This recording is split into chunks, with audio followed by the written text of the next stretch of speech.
નમસ્તે બાળ દોસ્તો. પાઠ 23 સુંદર કપડાં. બાળ દોસ્તો, આ પાઠમાં આપણે એ જાણકારી મેળવીશું કે જે આપણે કપડાં પહેરીએ છીએ તે કયા કયા હોય છે અને તે શેમાંથી મળે છે. તો ચલો સૌપ્રથમ કાપડના પ્રકાર જોઈએ, જેમાં પહેલું છે સુતરાઉ કાપડ. જુઓ આ ચિત્ર, તે સુતરાઉ કાપડનું છે. આ સુતરાઉ કાપડ છે તે કપાસ એટલે કે રૂમાંથી બનાવવામાં આવે છે, જે ગરમીમાં એટલે કે ઉનાળામાં પહેરવામાં આવે છે. સુતરાઉ કાપડ છે તે આપણા શરીરનો જે પરસેવો અથવા ગરમી હોય તે શોષી લે છે, એટલા માટે તેને ગરમીમાં એટલે કે ઉનાળાની સિઝનમાં પહેરવામાં આવે છે. ત્યારબાદ બીજો પ્રકાર જોઈએ રેશમી કાપડ. જુઓ આ ચિત્ર છે રેશમી કાપડનું. તે અહીં ચિત્રમાં જોઈ શકાય છે કે રેશમના કીડામાંથી બનાવવામાં આવે છે. એક પ્રકારનું એક જીવજંતુ છે, તેમાંથી રેશમી કાપડ છે તે બનાવવામાં આવે છે. ત્યારબાદ આગળ ત્રીજો પ્રકાર જોઈએ ઊનનું કાપડ. જુઓ આ ચિત્ર, એ શેનું છે? સ્વેટરનું છે, જે કઈ ઋતુમાં પહેરાય તો કે શિયાળાની ઋતુમાં. આ જે ઊનનું કાપડ છે તે ઘેટા અને બકરાના ઊનમાંથી મેળવવામાં આવે છે. તે ઠંડી ઋતુમાં એટલે કે શિયાળામાં પહેરવામાં આવે છે. ઊન છે તે હૂંફ આપવાનું કામ કરે, એટલે કે આપણા શરીરને એકદમ હૂંફાળું રાખે. હૂંફાળું એટલે કે ગરમીવાળું, એટલે તેનો ઉપયોગ શિયાળાની ઋતુમાં થાય છે. તેનાથી આગળ જોઈએ ચોથો પ્રકાર સણનું કાપડ. જો આ ચિત્ર જે સણના કોથળાઓનું છે, જે અનાજ ભરવાના કોથળા બનાવવા માટે વપરાય છે. તો આમ વિવિધ કાપડના પ્રકાર જોયા. ત્યારબાદ આપણે આ પાઠની શરૂઆત કરીએ. પાઠનું નામ છે સુંદર કપડાં. પાઠની શરૂઆતમાં એક છોકરી આપેલી છે, જે એક સરસ મજાની ચાદર ઓઢીને સૂતેલી છે.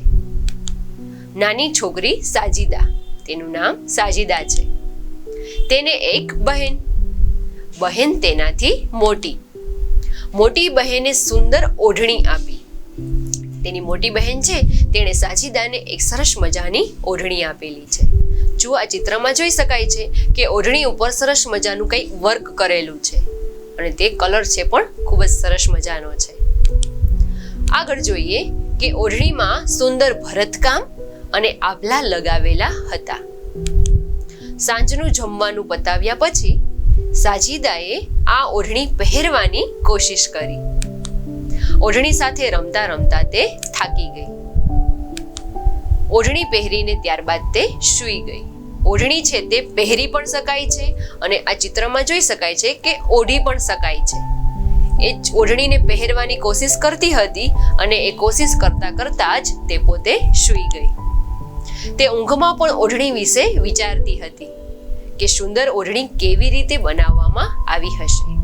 જુઓ બાળ દોસ્તો, આ છોકરી એટલી નાની છે કે તેને કાપડ વિશે ખૂબ ઝાઝી ખબર હશે નહીં, એટલે એ વિચારતી હતી કે આવી સરસ ઓઢણીમાં જે વર્ક કરેલું છે, આભલા વર્ક, મિરર વર્ક, એ કઈ રીતે કરેલું હશે. એ વિચારતા વિચારતા જ તે પોતે સૂઈ ગઈ. હવે આપણે જાણીએ કે કાપડને અલગ અલગ કઈ રીતે શણગારી શકાય. જુઓ આ પહેલું ચિત્ર. કાપડ ઉપર ઊનના દોરાથી વર્ક કરીને, ઊન જે હોય, ઊન આપણે આગળ જોયું એ પ્રમાણે જે ઘેટા બકરામાંથી મળે છે, એના દોરાનું વર્ક છે તે કાપડ ઉપર કરી શકાય. ત્યારબાદ બીજું જોઈએ કે કાપડ ઉપર કાચ એટલે કે મિરર વર્ક કહેવાય છે. કાચને સરસ મજાના ગોઠવીને તેના ઉપર વર્ક કરવામાં આવે છે, તેને મિરર વર્ક કહેવાય. આગળ જોઈએ કાપડ ઉપર છાપકામ. કાપડ ઉપર છાપણી કરી અને તેના ઉપર દોરાથી ગૂંથીને અથવા કે ભરતકામ કરીને પણ સરસ મજાની ડિઝાઇન છે તે બનાવી શકાય. ત્યારબાદ હવે જોઈએ કે એક જ કાપડને અલગ અલગ કઈ રીતે પહેરી શકાય. જેવું આપણે જોયું હતું ને કે સાજીદા છે તે ઓઢણીને ઓઢવા માટે પણ અને પહેરવા માટે પણ ઉપયોગ કરતી હતી. એવી રીતે એક જ કાપડનો ઉપયોગ અલગ અલગ રીતે થઈ શકે છે.